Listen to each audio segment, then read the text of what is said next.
Hello everyone, मैं विजय कुमार और आज की क्लास में हम बात करने जा रहे हैं gravitation field due to a circular disc की। तो ये ग्रेविटेशन फील्ड का लास्ट लेक्चर है। आइए शुरू करते हैं। एक डिस्क मान लो, डिस्क ऐसी है लेकिन ऐसे अगर दिखाऊंगा तो लाइन नजर आएगी ना, तो हल्का आपको ऐसा दिखा, ये व्यू दिखाया आपको मैंने। डिस्क है जिसकी मास m है, रेडियस है, सेंटर से r डिस्टेंस पे एक पॉइंट p है जहां पे ग्रेविटेशन फील्ड निकालनी है। तो डिस्क है मतलब कि मास, अगर डिस्क है आपके सामने मतलब मास एक प्लेन में डिस्ट्रीब्यूटेड है, एरिया में डिस्ट्रीब्यूटेड है ना। आइए तो एक काम करता हूं मैं,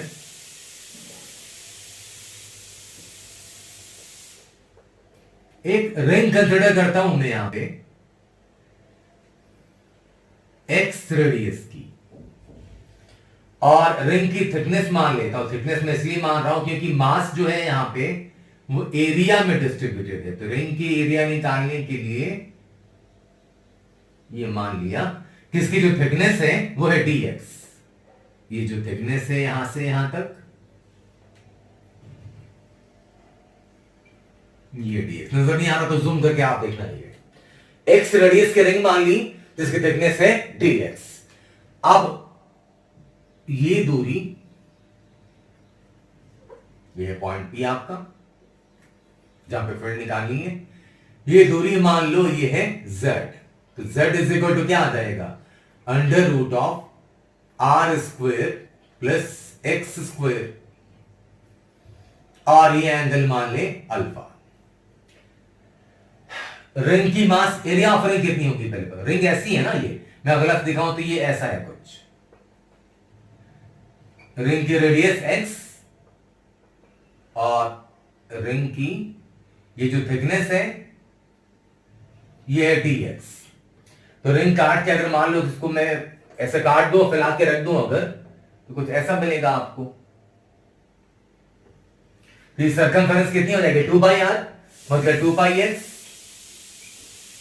और ये थिकनेस dx। रेक्टेंगल का शेप है तो एरिया ऑफ रिंग कितनी हो गई, एरिया ऑफ रिंग हो गई less than 2πx into dx। और मास ऑफ रिंग चाहे तो वो भी निकाल सकते हैं, मास ऑफ रिंग dm नाम दे दूं अगर मैं, तो मास ऑफ रिंग आ गई। फिर मास पर यूनिट एरिया क्या हो जाएगा, m by pi a square. m small m है ना, मास स्मॉल m ले लेता हूं मैं। m बाई डिस्क की मास m, डिस्क का surface area pi r square मतलब पाई a स्क्वेयर। तो यूनिट एरिया में इतनी मास, इतने एरिया में मल्टीप्लाई कर दें 2πx इंटू dx। तो काट पट कर लेंगे तो ये पाई पाई कैंसिल, मतलब ये वैल्यू आ गई 2m upon a square x dx। ये है रिंग की मास। अब आप सोचिए कि मैंने यहां पर रिंग क्यों कंसिडर करा। रिंग कंसिडर करने से एडवांटेज ये होगा कि रिंग से हमें ग्रेविटेशन फील्ड का फॉर्मूला हमने डिराइव कर रखा है। हमने कभी पढ़ा था कि एक रिंग ले लें मास m की, यहां से पॉइंट P हो तो पेरिफेरी से जो डिस्टेंस होती है z, और यह जो एंगल है अल्फा। तो ग्रेविटेशन फील्ड कितनी पढ़ी थी हमने, gm upon z square cos alpha. z square को r square plus a square लिख सकते थे अपन। ये हमने रिंग से ग्रेविटेशन फील्ड पहले पढ़ा हुआ है, तो इसलिए मैंने एक रिंग कंसिडर करी, रिंग का मास निकाल लिया। अब रिंग से ग्रेविटेशन फील्ड निकालता हूं मैं, इंटीग्रेट कर दूंगा तो ऐसे बहुत सारे रिंग्स हैं इसके अंदर, तो इंटीग्रेट कर दूंगा तो पूरे डिस्क से मिल जाएगी आपको पॉइंट P पे ग्रेविटेशन फील्ड। तो आओ पहले फील्ड निकालें due to ring, gravitational field, gravitational field due to ring. Ring के वजह से जो ग्रेविटेशन फील्ड है, तो रिंग तो एक छोटा सा पार्ट है, डिस्क में से बहुत सारी रिंग्स होंगी, इसलिए मैं ई ना लिख के डी लिख रहा हूं, small gravitation field G dm by z square cos alpha. जो रिंग का फॉर्मूला होता है वही लगाया मैंने। अगर आप डायरेक्ट इस वीडियो पे आए हैं और रिंग के बारे में अंदाजा ना हो तो पहले आप gravitation field due to ring वाला वीडियो पहले देख लें। अंदाजा है, पढ़ चुके हैं आप तो आपको समझ में आ रही होगी बात। वो फॉर्मूला है डायरेक्टली यूज कराने ने। अब आओ ध्यान दो, जी डीएम की जगह क्या लिख सकते हैं बंधु? 2m अपॉन ए स्क्वायर एक्स डीएक्स रख दो प्लीज। डीएम की जगह 2m अपॉन ए square x dx. Z square की जगह क्या लिख सकते हैं आप? जेड स्क्वायर की जगह लिख सकते हैं under root of are square plus x square, under root of are square plus x square. और कॉस अल्फा हो जाएगा बेस अपॉन हाइपोटेनस। बेस कितनी है? आर, हाइपोटेनस जेड, मतलब ये अंडर रूट वाला। तो base upon hypotenuse under root of are square plus x square. जरा ध्यान दें, ये जेड स्क्वायर है, ये स्क्वायर हो जाएगा ना, ये square GM upon Z square. तो स्क्वायर रूट ऑफ स्क्वायर भी कैंसिल हो गया, मतलब ये वैल्यू आ गई d is equal to 2gm upon 2gm r upon A square. Constant terms में अलग अलग रखे, मास कांस्टेंट है, जिस पॉइंट पे फील्ड पूछेंगे वो डिस्टेंस बताएंगे तो जाहिर है आर भी कांस्टेंट है। तो 2gm r अपॉन ए स्क्वायर बाहर रखा मैंने, ये आ गया x dx। जरा देखिए, r square plus x square और are square plus x square की पावर 3/2। बेसिस सेम हो तो पावर से ऐड कर सकते हैं अपन, मतलब ये हो गया R square plus x square की पावर 1 और यहां पावर 1/2, मतलब ये हो गया 3/2। तो इस स्मॉल रेंज से जो ग्रेविटेशन फील्ड है वो आ गई वहां पे। अब ऐसी पूरी डिस्क से चाहिए तो इंटीग्रेट कर, जैसे बहुत सारी रिंग्स है इसमें, तो आप इंटीग्रेट कर देंगे आप तो पूरे डिस्क से मिल जाएगी आपको फील्ड। तो आइए निकाल देते हैं ग्रेविटेशनल फील्ड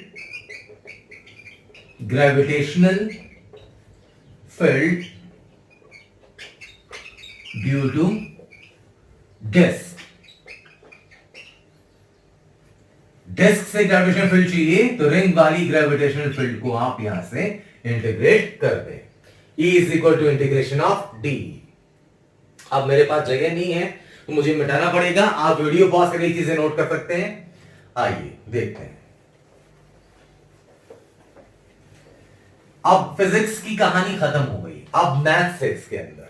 आओ देखते हैं। ये आ गया E is equal to D में जो कांस्टेंट टर्म्स है इंटीग्रेशन से बाहर रहती है, कांस्टेंट टर्म इंटीग्रेशन से बाहर रहती है, तो 2gmr अपॉन ए स्क्वायर, ये बाहर, अंदर आ गया x dx upon R square plus x square की पावर 3/2। अब जाहिर है इंटीग्रेशन के लिमिट्स की बात सोच रहे होंगे आप, और ये कमाल की चीज भी नहीं है कि आपको परेशानी हो रही हो। आपको पूरी डिस्क कवर करनी है तो यहां से रिंग स्टार्ट होगी एकदम छोटी सी रिंग, मतलब x बराबर 0, और बढ़ते बढ़ते बढ़ते बढ़ते डिस्क के पेरिफेरी पे पहुंचेंगे अगर आप, तो x बढ़ के ये कितना हो जाएगा रेडियस के बराबर, तो 0 से a। अब यहां से अगर हम इंटीग्रेट कर सके तो कहानी पूरी है। बस अब सवाल एक छोटा सा इंटीग्रेशन का है, तो आइए देखते हैं। पहले इंटीग्रेशन में अलग से सॉल्व कर लेता हूं, बाद में लिमिट्स रख दूंगा। x dx divided by are square plus x square की पावर 3/2। देखो अगर आप 12th में इंटीग्रेशन पढ़ लेंगे तो ये जो इंटीग्रेशन आपके सामने है वो बहुत छोटा सा है, कोई खतरनाक सी चीज नहीं है। लेकिन 11th वाले बच्चे अगर देख रहे हो तो उनको लगता है थोड़ी सी परेशानी आती है स्टार्टिंग में। 12th में अगर आप पढ़ते हैं तो इसे कहते हैं अपन इंटीग्रेशन बाय सब्स्टिट्यूशन कहते हैं इसे।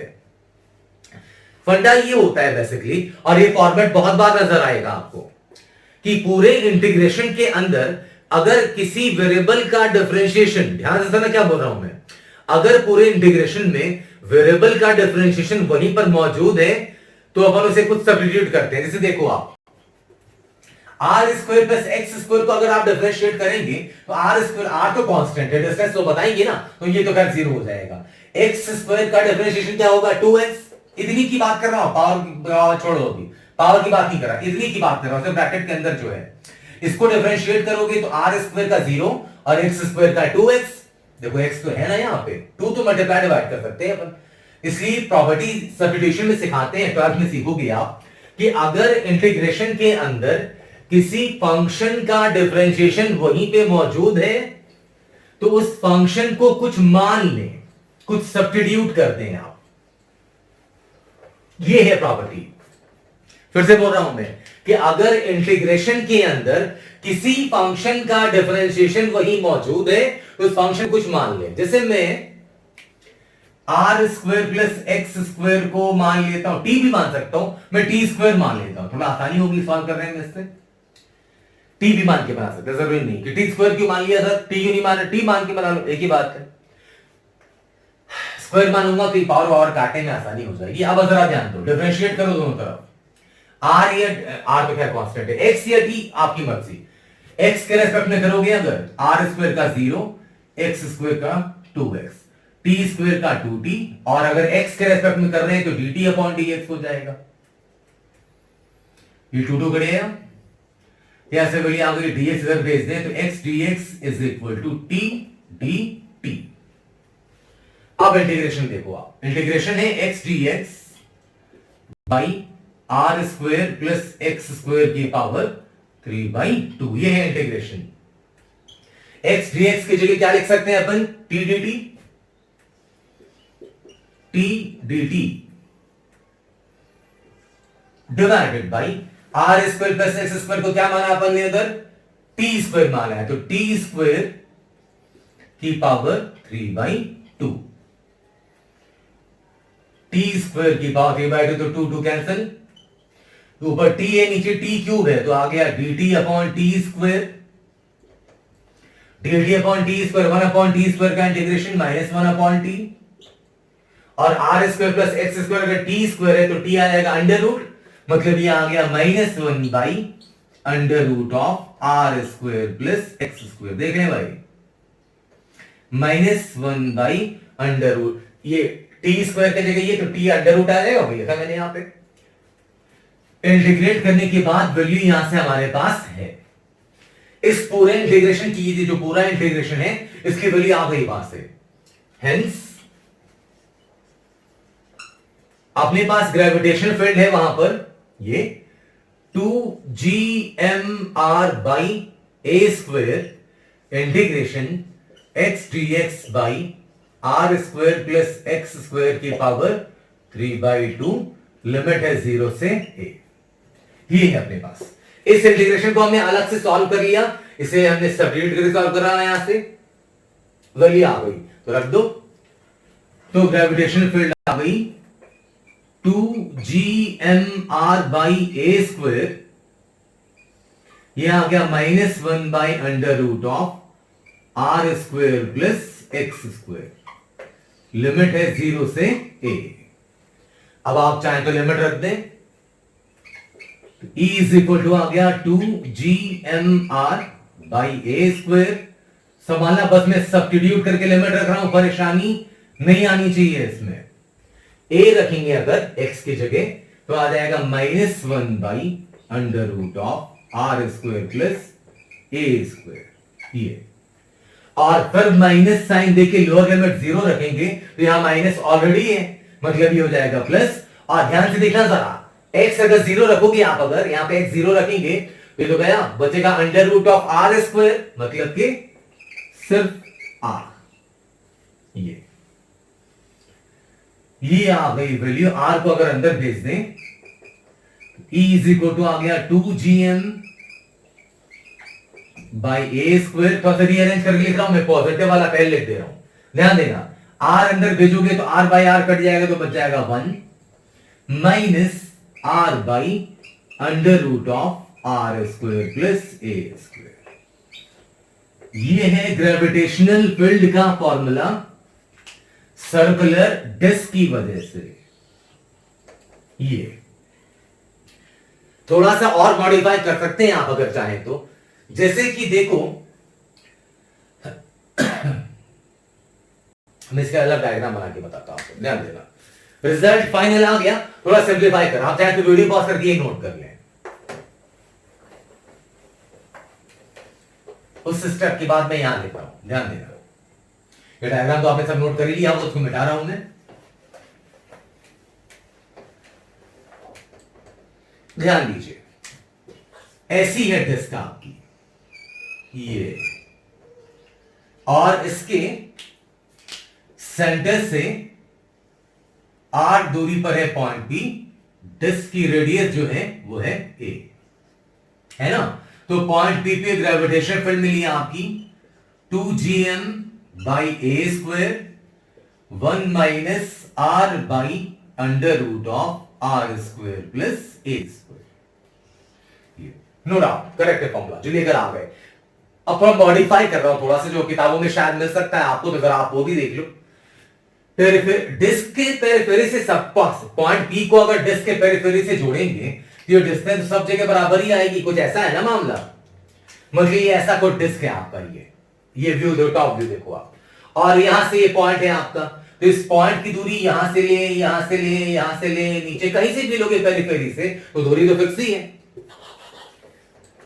तो अगर ये ज्वाइन करूं मैं यहां से, ये डिस्टेंस कितना हो जाएगा, under root of are square plus a square. ये भी कांस्टेंट है, आर और ए इसके अंदर, ये एंगल मान लो थीटा। तो इसी फॉर्मूले को थोड़ा सा मॉडिफाई करूं मैं अगर, तो यहां से ग्रेविटेशनल फील्ड मिल गई आपको 2gm अपॉन ए स्क्वायर। ध्यान से देखना जरा, कोई कमाल की चीज नहीं है यहां पे।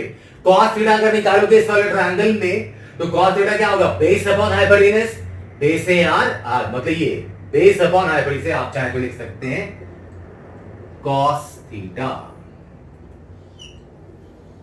पता नहीं कौन से फॉर्मेट की जरूरत कहां पे पड़ जाए, इसलिए फॉर्मेट भी आपके सामने लेते हैं मैंने। तो ये आपके पास फॉर्मूला, ये सर्कुलर डिस्क की वजह से। तो अब हमने यहां पे सर्कुलर डिस्क की बात खत्म कर दी। एक दो चीजें और भी है ग्रेविटेशन फील्ड में, जैसे रॉड के बारे में चर्चा मैंने थोड़ी सी कर ली थी, मैं पहले न्यूटन्स लॉ ऑफ ग्रेविटेशन के टाइम पर ही, फिर भी एक बार अलग से मैं पढ़ाऊंगा, और semi circular wire, semi circular loop. तो चलिए हम इस सेशन को यहीं पे रोकते हैं, मिलते हैं अगली क्लास में। जरूरतमंद लोग हैं, जो मैं हर बार कहता हूं आपको, जो अफोर्ड नहीं कर पाते, बड़े बड़े मैनेज क्लास जो फीस नहीं दे पाते, जो सक्षम है लेकिन काबिलियत है लेकिन इनके पास पैसे नहीं हो, अगर ऐसे बंदे आपकी नजर में हो तो उन तक ये वीडियोस पहुंचाएं। ये मुहिम खास तौर पे के लिए उन लोगों के लिए। मिलते हैं अगले क्लास में नए टॉपिक के साथ, ख्याल रखिए। Thank you so much. जय हिंद, जय भारत।